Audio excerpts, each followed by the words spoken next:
Hey everybody, this is Roberto Blake of robertoblake.com helping you create something awesome today. Welcome to another YouTube 30 of 30 channel review.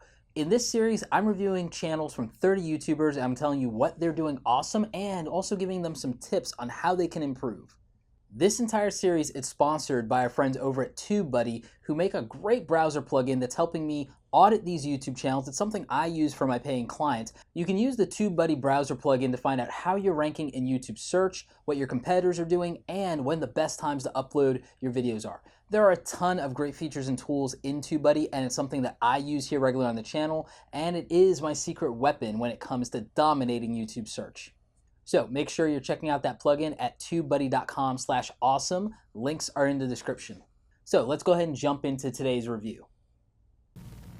So in this review, we're going to be looking at the YouTube channel Biggest Little Pranks. A lot of you may or may not know this about me. I'm not a huge fan of YouTube prank channels. They're actually one of the most dangerous types of channel you can do, in my opinion. We see a lot going on in the YouTube community with pranksters getting in trouble and having some legal issues. But with that in mind, I think that the thing that we have to take away from this is that if you look at the view count on the videos on this channel, prank channels can be hit or miss. So I think that that's important to note. This channel is doing some smart things. Obviously, one of the things that this channel does that is smart, because you can see it has some pretty popular videos here, is it uses topical content. Anything with kissing is going to probably do well in a YouTube search or get shared in social media. This speaking Russian to girls at VidCon, that's going to be popular during VidCon season, whether it's this year, last year, or next year. So there are smart things that this channel does well. I think that from a branding perspective, that this is a little different for a prank channel. This isn't bad. This is really plugging their social media hard, and I think that this channel probably utilizes social media a lot for its views. Now, keep in mind, the reason I'm reviewing this channel is because I want to use it for a teaching exercise and also to help Big Little Pranks out. And with less than 5,000 subscribers as of the making of this video, its most popular video has 500,000 plus views, which is even more than my most popular video, which is around getting your first 100 subscribers on YouTube. So I think that that is something that is pretty smart about what they're doing. Let's take a look and see what's going on with this particular video. I'm almost positive that this video probably has a lot of shares in social media. And let's look at this, so theoretically it has 28 shares somewhere. Okay, that's interesting to note. And let's look at this. So when the video first came out, not a lot of views, but it built up over time. It spiked in the summer, and then it trails off again. So that shows you that over time, that the views happen over time. It's not overnight success. It's not that it was a viral video. It's that it accumulated and built these on a daily basis over time, and a lot of that probably was people sharing it in social media. So let's go ahead and look at some stats.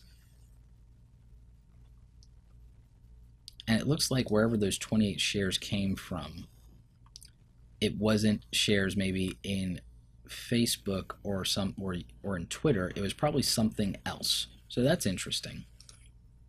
Let's look at tags. Aha.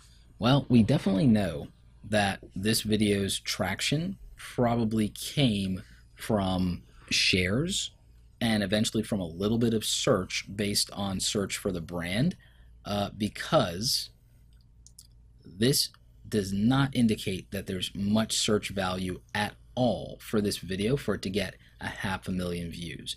So as much as I talk about search value, there is a value to social media as well. So we didn't find any tweets, we didn't find anything on Reddit, we didn't find anything in Pinterest, and Facebook apparently removed the ability for us to search. So this probably got shares in Facebook before that removal situation or what have you, or something like that.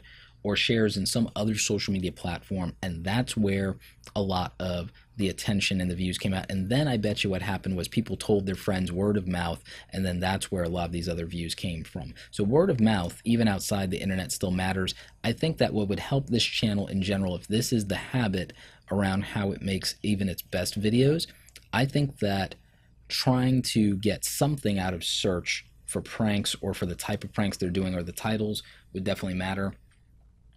For prank videos, the thumbnail has to tell a story. It has to say it all in the thumbnail, and you can definitely see a lot of that going on here. Let's look at some of the newest videos in reverse here. Not getting a ton of views for the past couple of months. So you can see that part of the issue with pranks and prank videos is that it's inconsistent. It's inconsistent in terms of the views. Obviously, some videos will do well, others will flop. So that's a problem for this channel, and you can see it.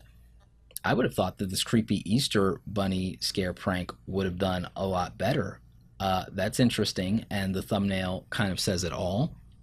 Maybe a close-up of a creepy looking Easter bunny, even if it was a like animated cartoon style thumbnail, might have done better because of, you know, just being interesting and then sharing that on social. I think that part of the issue with this channel doesn't come down to just tactics. I think it comes down to content strategy, and I think that it's hard in a saturated market and where you have things like prank versus prank and where you have these huge YouTube pranksters that are just as notable not only for their pranks but the controversy around them as YouTubers and their legal troubles. I think that that draws in a lot of attention and views and an audience, and I think that their followings and other social media platforms definitely play a role in that. And so my advice to this channel would be to rethink your strategy, maybe add some additional content, maybe do a little bit of vlogging, maybe find some much more interesting, safe pranks to play, or maybe do a prank fails compilation. I think that prank fails would actually be a breakout strategy here. And I think that that could definitely help you. I think also your most popular videos, go back and add annotations and YouTube info cards to all of them. Maybe make a template using TubeBuddy that lets you do that easily across all of your old videos, so that it's not, you know, you sitting there doing it one by one. Like TubeBuddy has a lot of productivity tools, so you can use that for growth hacking, and then you could, you know, do something once, make a template and paste it across all of your videos, and it would do better. That way you have these info cards and annotations to get people to watch your newest videos, and then maybe that gets them a little bit of love because it looks like a lot of your views are from your older videos and not any of the recent stuff. So I would look at that, and then I would also kind of go back to looking what made you successful in those videos and trying to like revisit that, trying to replicate some of that. But again, the problem with prank videos is it's very hit or miss. It's very saturated and there's a lot of controversy around it. So I would really look at the direction of your channel and try and find ways to expand on your content strategy. So, biggest little pranks. I hope that definitely helps you, and that is my biggest little advice for your channel. So that's it for today's review. If you want to check out more videos from this awesome creator, make sure you're hitting them up. Links are in the description below so you can check out their channel.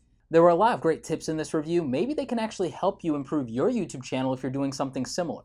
I want to thank our friends over at TubeBuddy for sponsoring this review today. I couldn't be doing this without them. They make my life a lot easier, and it's something that I think could help a lot of you. So make sure you're checking that out at tubebuddy.com/awesome. I think it'll help you grow your YouTube channel. Remember, there are 30 total YouTube channel reviews in this playlist, so if these tips don't apply to you, maybe something that I gave to another creator in terms of advice is something that would be more helpful for you with your channel. Anyway, like this video if you like it. Don't forget to subscribe. Check out the other awesome content on the channel. Remember, YouTube tips are usually on Fridays. As always, you guys, thanks so very much for watching, and don't forget, create something awesome today.